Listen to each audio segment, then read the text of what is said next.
Assalamualaikum warahmatullahi wabarakatuh.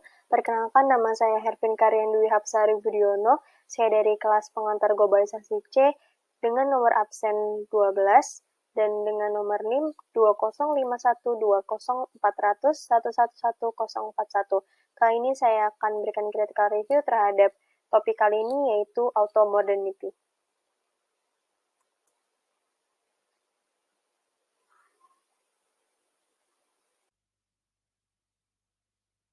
Pesatnya perkembangan dan kemutakhiran teknologi informasi menggiring kita ke sebuah era baru yang mengubah wajah peradaban umat manusia.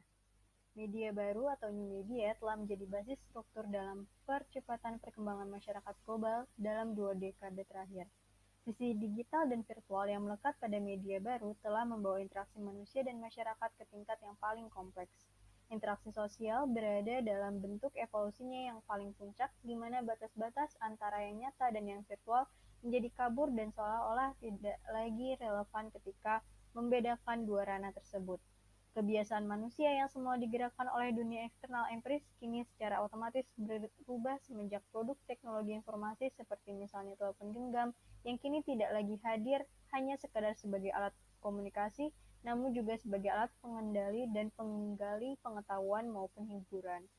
Selain itu, saat ini juga media konvensional seperti koran, majalah, radio, dan televisi, serta media konvensional lainnya tidak lagi menjadi satu-satunya sumber informasi. Informasi mengalir tanpa henti dari segala penjuru melalui media-media. Aspek sentral modernitas adalah produksi bidang kapitalisme, demokrasi, ilmu pengetahuan, dan apa yang kita saksikan hari ini melalui teknologi, high teknologi. Sementara apa yang mendefinisikan postmodernitas adalah tekanan pada konstruktivisme sosial, sekuler, humanisme, dan gerakan sosial progresif yang menantang universalitas dan netralitas akal modern. Akan tetapi saat ini, kritik postmodern dan kesatuan subjektif tampaknya tidak berlaku untuk berbagai cara orang menggunakan media dan teknologi baru. Dengan demikian, alih-alih melihat kebebasan individu dan predeterminasi mekanis sebagai kekuatan sosial yang berlawanan, individu kontemporer atau pemuda digital beralih ke otomatisasi untuk mengekspresikan otonominya dan menyatukan hal-hal yang sebelumnya bertentangan. Hal ini menghasilkan suatu radikal restrukturisasi paradigma intelektual tradisional modern dan cita-cita emansipatoris yang semula diusung media justru membuat kita berada pada situasi paradoks karena otomatisasi sosial dan otonomi individu saling tarik-menarik memberikan pengaruh, yang oleh Robert Samuels diberi nama auto-modernity, sebuah tahapan budaya baru. Dalam bukunya New Media Cultural Studies and Critical Theory After Postmodernism, ia menyatakan bahwasanya auto-modernity merupakan sebuah tahapan budaya baru di mana terjadinya penggabungan antara otomatisasi sosial dan otonomi individu akibat adanya media-media baru dalam globalisasi. Auto-modernity merupakan reaksi terhadap postmodernism yang memberikan penekanan pada konflik sosial dan budaya dengan merayakan kemampuan otonomi individu untuk mengeksploitasi dan mengeksplorasi ketidakteraturan dan sistem sosial yang otomatis. Ketika dunia virtual dan teknologi dikritisi karena menciptakan sebuah jarak antara realitas dan individu, beberapa kritikus justru melihat bahwa otonomi dalam teknologi otomatis dapat meningkatkan kewaspadaan kita. Auto-modernity dengan demikian seperti halnya revolusi otomobil di Amerika. Beberapa benda teknologi seperti telepon genggam, PC, iPods, atau bahkan televisi memberikan sebuah sentuhan otomatisasi yang bersifat mekanis yang mampu meningkatkan sensasi otonomi personal seseorang. Individu mampu mendapatkan kewaspadaan lewat benda-benda digital tersebut tanpa harus berada pada mediasi konvensional seperti membaca buku atau mengikuti pendidikan ke sekolah untuk mendapatkan pencerahan literasi. Kita belajar bahwa seorang pertama-tama memperoleh rasa identitas individu dengan melihat ke cermin atau representasi eksternal dan melihat representasi ideal dari tubuh seseorang sebagai lengkap, utuh, dan dibatasi. Teori cermin kedirian ini mengajarkan kita bahwa karena kita tidak dapat benar-benar melihat seluruh tubuh kita secara sekilas, setidaknya tanpa beberapa cermin atau kamera. Peta tubuh internal kita sebenarnya adalah citra virtual yang diinternalisasi dan bukan materi konkret. Dengan kata lain, rasa diri kita bersifat psikologis dan virtual, dan bukan terutama sosial dan material. Sehingga auto-modernity melihat new media sebagai cermin yang memvisualisasikan kondisi modern.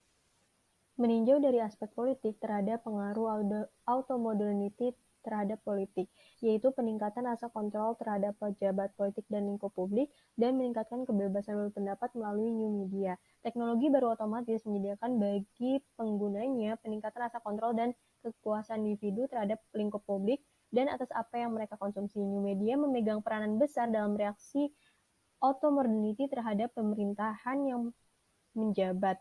Masyarakat bisa dengan leluasa mengkritik atau bahkan menjatuhkan posisi pejabat publik dikaitkan dengan berbagai informasi yang didapatkan bahkan kehidupan pribadinya.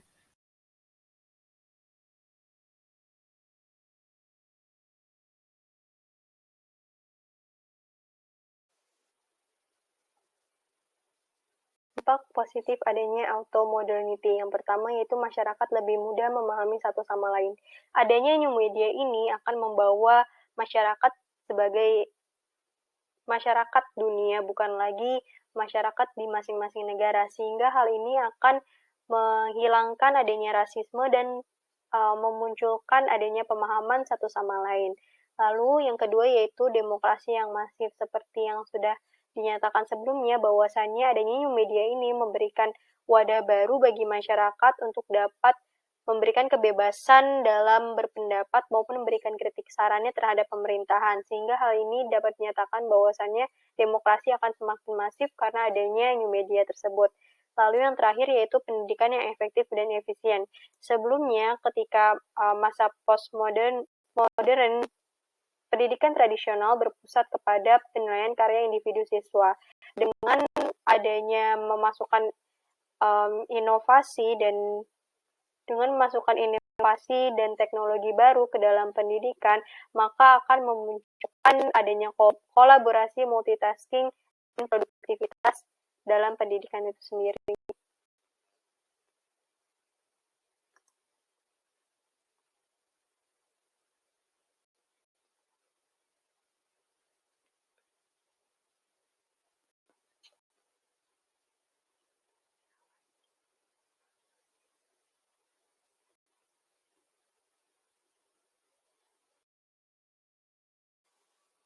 Di balik dampak positifnya, auto-modernity juga menghadirkan dampak negatif. Di antaranya yaitu yang pertama, terjerumus ke dalam hal buruk karena tidak dapat menyaring berbagai informasi dan budaya yang ada.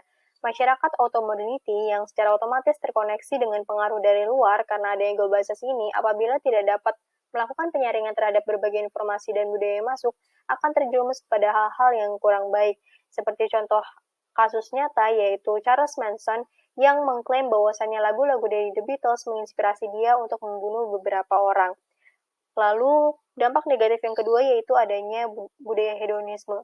Budaya hedonisme yang awalnya berasal dari barat ini pada akhirnya dapat menjadi budaya global akibat dari adanya perkembangan new media tersebut. Lalu yang ketiga yaitu lunturnya identitas. Lunturnya identitas atau kehilangan ciri khas kultural dari individu maupun kelompok ini adalah akibat dari banyaknya informasi yang masuk yang didapatkan sehingga identitas dari individu maupun kelompok tersebut menjadi luntur dan bahkan dapat menghasilkan budaya-budaya baru. Kesimpulan dan pandangan pribadi saya. Pada akhirnya, era auto-modernity menjelaskan bahwasannya saat ini dunia telah mengalami modernisasi dengan adanya kemunculan new media, di mana dengan adanya new media ini dapat memunculkan suatu masyarakat dengan budaya baru hasil akulturasi budaya yang satu dengan yang lainnya.